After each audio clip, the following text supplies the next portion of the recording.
Adobe ইলাস্ট্রেটরে কাজ করতে গেলে আমাদের একদিকে যেমন টুলস এবং মেনু ইউজ করতে হয়, অন্যদিকে বিভিন্ন ধরনের প্যালেট ইউজ করতে হয়। এর মধ্যে অত্যন্ত শক্তিশালী একটি প্যালেট হচ্ছে পাথফাইন্ডার। মূলত এর মাধ্যমে আমরা অনেক প্রফেশনাল ডিজাইনে আমরা এটি ইউজ খুবই গুরুত্বপূর্ণ। বিশেষ করে আমরা যখন লোগো, মনোগ্রাম ইত্যাদি তৈরি করব, সেক্ষেত্রে কিন্তু আমাদের পাথফাইন্ডার অত্যন্ত গুরুত্বপূর্ণ ভূমিকা রাখবে।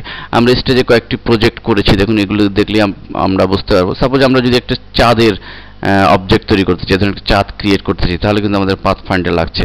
বা এক ধরনের জার, আমরা এই ধরনের একটা জার যদি ক্রিয়েট করতে চাই, অথবা নিচে একটি লোগো তৈরি করেছি, দেখুন যে এই ধরনের যে ব্যাকগ্রাউন্ডের সাথে সাদা বি লেখাটি সাদা মিশ্রিত, এবং স্টারের নিচের ভিতরের অংশটুকু সাদা এবং নিচের অংশটুকু কিন্তু নেভি ব্লু, এই ধরনের লোগো তৈরি করা। তো এই সমস্ত কাজের জন্য আমাদের পাথফাইন্ডারের ব্যবহার আমাদের করতে হবে। তো এটি আমরা প্র্যাকটিক্যালি এখন দেখব। তো এটি করার জন্য প্রথমে আমরা একটি চাঁদ কীভাবে ক্রিয়েট করতে হয় সেটি দেখছি।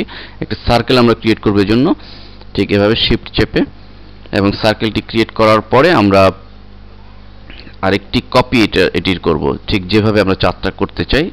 সাপোজ এভাবে আমরা চাঁদটি করতে চাই, তাহলে আমরা এটিকে সিলেক্ট করব দুটি অবজেক্টকে এভাবে। দেন আমরা পাথফাইন্ডারে দেখুন এখানে সাবট্রাক্ট ফ্রম শেপ এরিয়া, এটি যদি ক্লিক করি, তো অটোমেটিকলি কিন্তু এটি ভেতরের যে সার্কেলটি কিন্তু নিচের সার্কেলটিকে কেটে ফেলেছে, কেটে একটি চাঁদ তৈরি হয়েছে। মূলত এর কাজই এটি যে এটি দুটি অবজেক্টের মধ্যে পেছনের অংশে যতটুকু সিলেক্ট করা হয় ততটুকু সে কেটে ফেলে। তো এভাবে আমরা শুধু চাঁদ নয়, এর মাধ্যমে আমরা আমাদের প্রয়োজনীয় যে কোনো কাজই করতে পারি, আমরা যদি একটু বোঝার চেষ্টা করি যে এর কাজটি কী। অ্যান্ড সেকেন্ড হচ্ছে আমাদের এই জারটি তৈরি করা। দেখুন এই জারটি যদি আমরা তৈরি করতে চাই, তাহলে আমরা একইভাবে প্রথমে একটি সার্কেল ক্রিয়েট করব, ফিল কালারটি নন করে স্ট্রোক কালার শুধু রাখবো। আমরা একটি জার তৈরি করছি এবং আমরা এর স্ট্রোক একটু মোটা করে দিচ্ছি। এটির স্ট্রোক আমরা দিচ্ছি 4। তো আমরা একটি সার্কেল ক্রিয়েট করলাম এবং সার্কেলের সাথে উপরের যে এটি করার জন্য আমরা একটি রেক্ট্যাঙ্গেল ক্রিয়েট করব। তো আমরা একটি রেক্ট্যাঙ্গেল ঠিক এভাবে করে, এবং আমরা দুটিকে অ্যালাইন সোজা করার জন্য দুটিকে এভাবে সিলেক্ট করব, এবং এই পাথফাইন্ডার পাশেই যেটি রয়েছে অ্যালাইন, তো অ্যালাইনের আমরা ঠিক সেন্টার যেটি রয়েছে হরিজন্টালি সেন্টার, এটি ক্লিক করলে আমাদের এটি অ্যালাইন সেন্টার হবে। এরপর আমরা দুটিকে সিলেক্ট করে আমরা জার তৈরির জন্য আমাদের এই পাথফাইন্ডারে ক্লিক করে পাথফাইন্ডারের প্রথমেই দেখুন একটি অ্যাড টু শেপ এরিয়া, তো এটিতে ক্লিক করব। ফলে দেখুন অলরেডি দুটি সমন্বয়ে একটি জার তৈরি হয়েছে।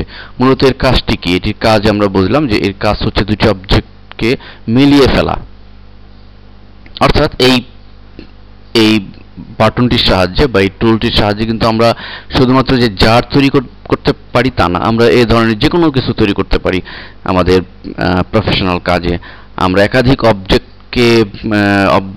নিয়ে যখন কাজ করব, একাধিক অবজেক্ট দিয়ে যখন একটি অবজেক্ট আমরা তৈরি করব, সেক্ষেত্রে আমরা এই কমান্ডটি ইউজ করতে পারি।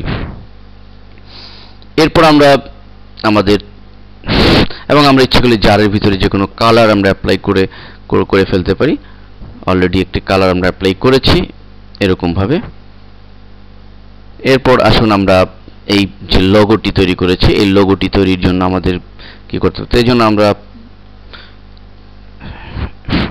রেক্ট্যাঙ্গেল, যে রাউন্ডেড রেক্ট্যাঙ্গেল যেটি রয়েছে সেটি আমরা তৈরি করছি, এবং এখানে আমরা একটি লেখা যদি লিখি, সাপোজ আমরা এখানে লিখলাম এ, তো এই লেখাটি আমরা লিখছি এবং এই লেখাটি একটু বড় করে দিচ্ছি। এই লেখাটি যদি আমরা এভাবে এখানে রাখি এবং রেখে আমরা এই লেখাটির কালার অফ নেভি ব্লু দিচ্ছি, এবং এই দুটি এ এবং এই অবজেক্ট দুটিকে এভাবে সিলেক্ট করছি করে আমরা এখানে আমাদের পাথফাইন্ডারে যে এক্সক্লুড যে টুলটি রয়েছে, এখানে যদি আমরা ক্লিক করি, দেখুন অলরেডি এক্সক্লুড হয়েছে। অর্থাৎ এই লেখার নিচের অংশটুকু, অর্থাৎ রেক্ট্যাঙ্গেল যতটুকু রয়েছে ততটুকু সাদা করে ফেলেছে, এবং বাকি অংশ আমরা কিন্তু অনেক লোগোতে, স্পেশাল লোগো বা মনোগ্রামে কিন্তু এ ধরনের কাজ আমরা দেখে থাকি। তো আমরা মূলত এক্সক্লুডের সাহায্যে এ ধরনের অবজেক্ট আমরা ক্রিয়েট করতে পারি। এবং স্টার তৈরির জন্য একই পন্থায় আমরা একটি স্টার এনে জাস্ট এখানে ক্লিক করে আমরা এই কাজটি করতে পারি। অবশ্যই আমাদের স্টারটি আমরা দুটি অবজেক্টকে সিলেক্ট করে নিতে হবে, অ্যান্ড দেন এক্সক্লুডে ক্লিক। তো এছাড়া পাথফাইন্ডারে আমরা আরো একটি গুরুত্বপূর্ণ কমান্ড দেখব। তো সেটি দেখার জন্য দেখুন এখানে আমাদের প্রথম আরেকটি জিনিস রয়েছে, সেটি হচ্ছে যে মার্জ, তারপরে রয়েছে ট্রিম, তো এবং ক্রপ। তো আমরা ক্রপ কমান্ডটি একটু দেখি। আমরা ক্রপের সাহায্যে আমরা জানি যে কোনো কিছু কেটে ফেলা যায়। তো আমরা এখানে মূলত যে জিনিসটি কাটতে পারি সেটা হচ্ছে যে ভেক্টর অবজেক্ট, অর্থাৎ যে কোনো 2D অবজেক্টকে কাটতে পারি। সাপোজ আমরা এই দুটি অবজেক্টের ভিতরে আমরা পেছনের, আমরা যদি চাই যে ক্রপের এই সার্কেলের এই অংশটুকু কাটতে চাই, অর্থাৎ সার্কেলটি রেক্টেঙ্গেলের যতটুকু অংশ ফিল করেছে ততটুকু অংশ কাটতে চাই, তাহলে আমাদের দুটি অবজেক্টকে সিলেক্ট করতে হবে, দেন আমাদের ক্লিক করতে হবে ক্রপে।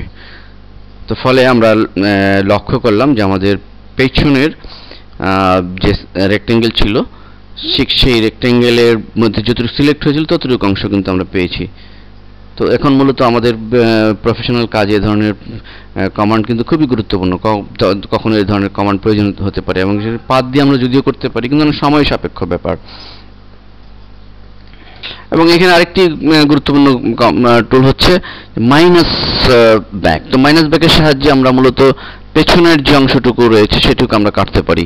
তো এটি ক্লিক করে আমরা যদি এটি ক্লিক করি মাইনাস ব্যাকে, তাহলে দেখুন কি ঘটছে। তাহলে যে ব্যাপারটি ঘটছে যে রেক্টেঙ্গেলটি এই সার্কেলকে যতটুকু সিলেক্ট করেছে ততটুকু অংশ কেটে গিয়ে সার্কেল দিয়ে একটি অবজেক্ট তৈরি হয়েছে। তো এই ধরনের অবজেক্ট যদি আমাদের কখনো কাটার প্রয়োজন হয় সেক্ষেত্রে কিন্তু আমাদের এই কমান্ডটি অত্যন্ত গুরুত্বপূর্ণ।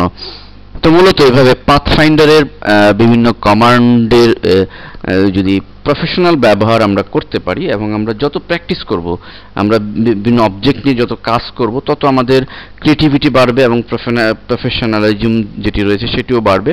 তো আমরা যে কোনো প্ল্যাটফর্মে ফ্রিল্যান্স ডিজাইন আমরা করতে পারবো।